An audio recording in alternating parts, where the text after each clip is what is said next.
तुझी आवडती दही लावलेली आहे, खाऊन घे. तुला आवडते ना, हे तुझं बक्षीस आहे.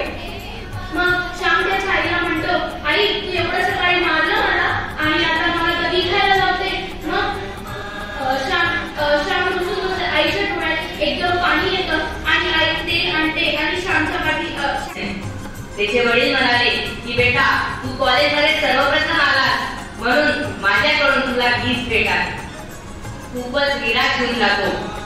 त्याला त्याच्या वडिलांवर राग सुद्धा येतो, पण तो व्यक्त करू शकत नव्हता. तो त्याच्या खोलीत जातो, निराश होऊन बसून राहतो. थोड्या